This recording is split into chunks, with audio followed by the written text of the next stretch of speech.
Hello students, we have already read part first and second, so we are starting with the part third of chapter number 12, that is democracy. First of all, we are going to read about importance of democracy. Democracy is not only a special type of rule, but it has a special perspective towards life. Democracy सिर्फ एक ruling system ही नहीं है, बल्कि हमारी life के लिए भी बहुत ज़्यादा इम्पॉर्टेंट है. Democracy is a system of governance based on freedom, equality, participation and brotherhood. Democracy जो है वो गवर्नमेंट का एक ऐसा सिस्टम है जो फ्रीडम, इक्वालिटी, पार्टिसिपेशन और ब्रदरहुड पे बेस्ड है. It can also be called social system. और क्योंकि डेमोक्रेटिक सिस्टम पूरी तरह से पब्लिक वेलफेयर के लिए है, इसीलिए हम इसे सोशल सिस्टम कह सकते हैं. Under this, entire life of man is based on the democratic belief that every individual has equal importance in the society. Democratic system में हम ये मानते हैं कि हर एक इंडिविजुअल को सोसाइटी में इक्वल इम्पोर्टेंस मिलता है. If the importance of a person is only in the political field, then democracy will remain incomplete. अगर सिर्फ एक पर्सन को पॉलिटिकल फील्ड में ही इक्वल इम्पोर्टेंस दिया जाएगा, बाकी किसी फील्ड में नहीं होगा, तो हम डेमोक्रेसी को इनकम्प्लीट मान सकते हैं. For realisation of true democracy, it is important that individuals get equal opportunities of growth in political, social and economic sphere of life.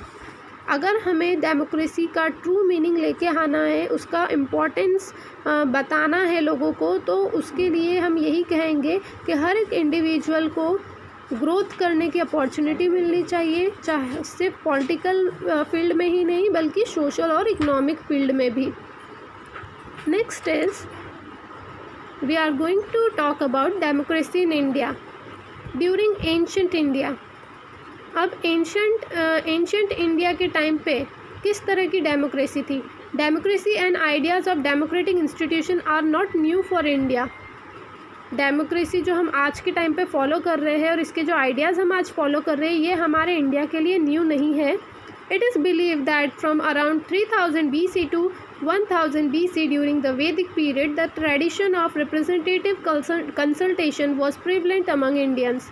ये माना जाता है कि 3000 BC से लेकर 1000 BC तक का जो वैदिक पीरियड का टाइम था, उस टाइम पे भी हमारे यहाँ पे ये चीज़ चलती आ रही थी कि अपने रिप्रेजेंटेटिव से कंसल्टेशन ली जाती थी किसी भी इशू को लेके. There was an elaborate system of self government in villages and cities during Maurya period in India.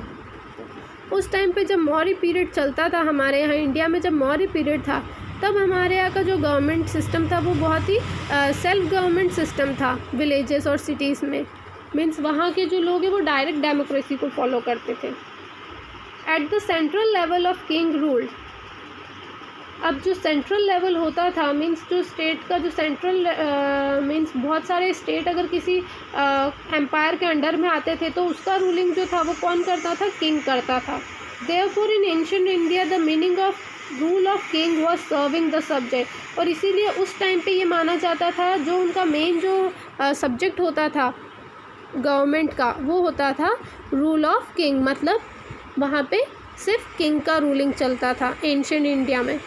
Now we are talking about present Indian democracy. आज के टाइम की डेमोक्रेसी की अगर हम बात करें तो in present times India is the world's largest democracy. अगर हम देखें तो वर्ल्ड में सबसे लार्जेस्ट डेमोक्रेसी हमारे इंडिया की मानी जाती है.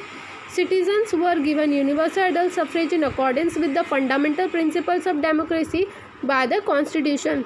और हमारे कॉन्स्टिट्यूशन के अकॉर्डिंग हमारे यहाँ के सिटीजन्स को यूनिवर्सल अडल्ट सफरेज का राइट दिया गया है. मीन्स दोज हु आर 18 और above have the right to vote in the elections.